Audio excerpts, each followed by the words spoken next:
Kalau ruhnya yang sehat Bapak Ibu sekalian, semuanya jadi kecil buat dia. Julaibib radhiyallahu anhu, sahabat Nabi itu, saking kecilnya badannya itu sampai diangkat oleh Nabi SAW dengan satu telapak tangan karena kecilnya badannya. Tapi di perang ya Uhud dia bisa membunuh 7 orang kafir. Tidak ada hubungannya dengan kecil badannya, tapi ruhnya kuat, besar.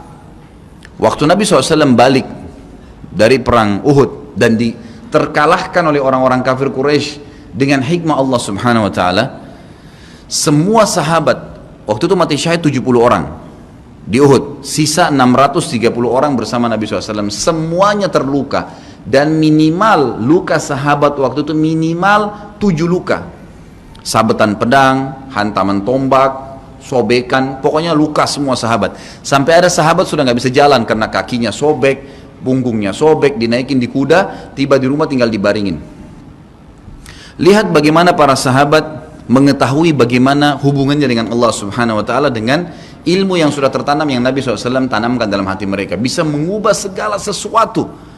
Subhanallah, tiba pulang menjelang maghrib ke kota Madinah, istirahatlah para sahabat ini, mereka lagi obatin obat luka mereka. Nabi SAW dapat wahyu menyuruh Nabi SAW dan para sahabat keluar mengejar Quraisy. Quraisy ini jumlahnya waktu itu ya 1.000 orang, maaf 3.000 orang pasukan Quraisy, yang terbunuh cuma sekian belas saja mereka. Dan mereka sudah merasa bangga dan pulang ke kota Madinah, pulang meninggalkan Madinah, karena Uhud itu dekat Madinah. Kemudian mereka bangga dengan itu. Keesokan paginya habis sholat subuh kata Nabi SAW, wahai sahabat-sahabatku, Allah Azza wa Jalla memerintahkan kita untuk mengejar Quraisy. Maka pulanglah masing-masing kalian di suku kalian, lalu motivasi siapapun yang ikut kemarin di Uhud, semua, mau sakit, mau enggak, mau luka, mau enggak, tapi ini luka semua nih, minimal punya 7 luka ya. Kita kadang-kadang mungkin kuku kita kecabut aja sudah susah ke masjid, ini sabetan pedang, sobek, rusak semua tubuh mereka. Dikatakan dalam riwayat sampai para sahabat ada yang tidak bisa ngomong karena sudah kesakitan yang luar biasa. Kata Nabi SAW, semua yang ikut di Uhud kemarin keluar lagi, 630 orang semua harus keluar. Bagaimana caranya? Pokoknya ngumpul keluar, perintah Allah. Coba bayangin, kita kadang-kadang habis olahraga saja capek, diajak keluar sama istri atau diajak keluar sama suami, kita sudah nggak mau keluar. Capek biasa olahraga. Atau mungkin penat, capek duduk di kantor mau istirahat. Ini habis perang, badannya disabet-sabet, diajak berperang lagi nih. Apa yang terjadi teman-teman sekalian? Pulanglah pimpinan-pimpinan suku sahabat ini, dimulai dengan Sa'ad bin Mu'adz radhiyallahu anhu, sahabat Nabi yang mulia, luar biasa ini. Orang ini pada saat meninggal, kata Nabi SAW, goncang arsy-Nya Allah dengan meninggalnya Sa'ad. Saat pulang ke kaumnya lalu berkata, wahai kaumku, sesungguhnya Nabi SAW menyuruh kalian untuk kembali menyerang Quraisy.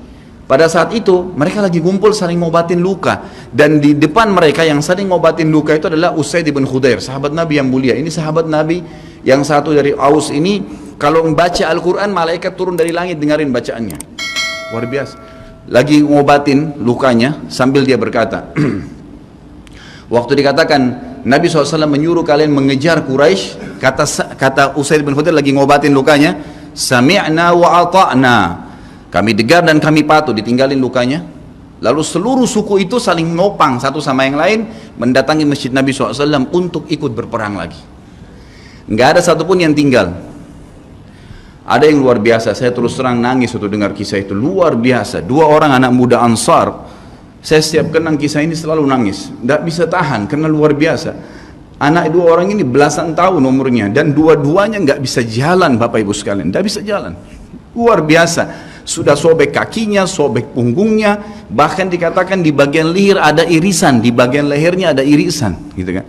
Kesakitan. Dua-dua ini diturunkan dari kuda, ditidurkan, adik kakak nih.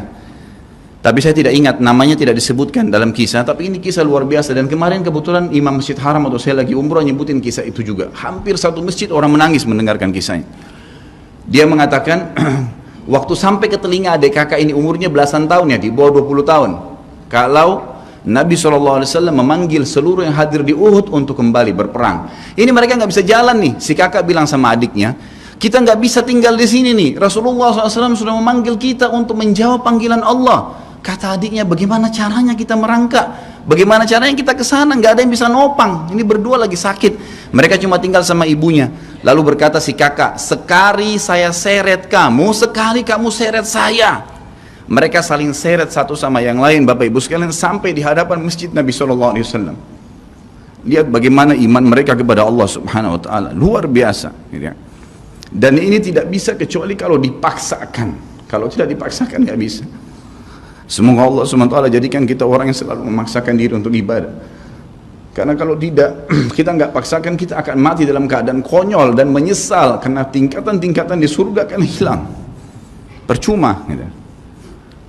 Baik, saya bacakan pasal kedua. Adab terhadap Allah Subhanahu Wa Taala.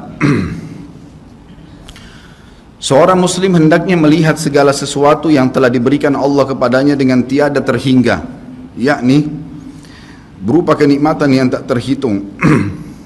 Terlindungnya dia pada saat menempel di dalam rahim ibunya, ketika berupa nutfah atau air mani, menentukan perjalanan hidupnya hingga hari bertemu dengan Rabbnya Allah Azza wa Jal. Hendaknya ia bersyukur kepada Allah atas nikmat itu dengan lisannya, yakni memuji dan menyanjung Allah secara semestinya. Juga bersyukur kepada Allah dengan anggota badan, dengan cara menggunakannya di dalam ketaatan kepada Allah Subhanahu Wa Taala.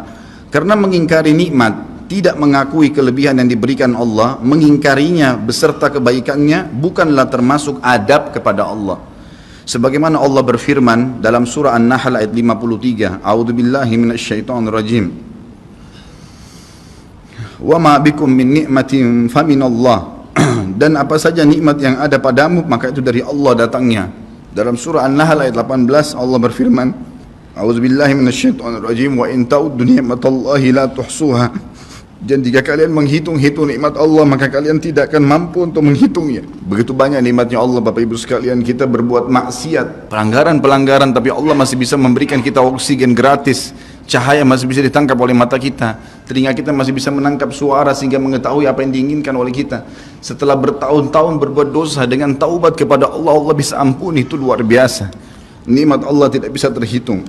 Rugilah orang-orang yang tidak menyembah Allah Subhanahu Wa Taala.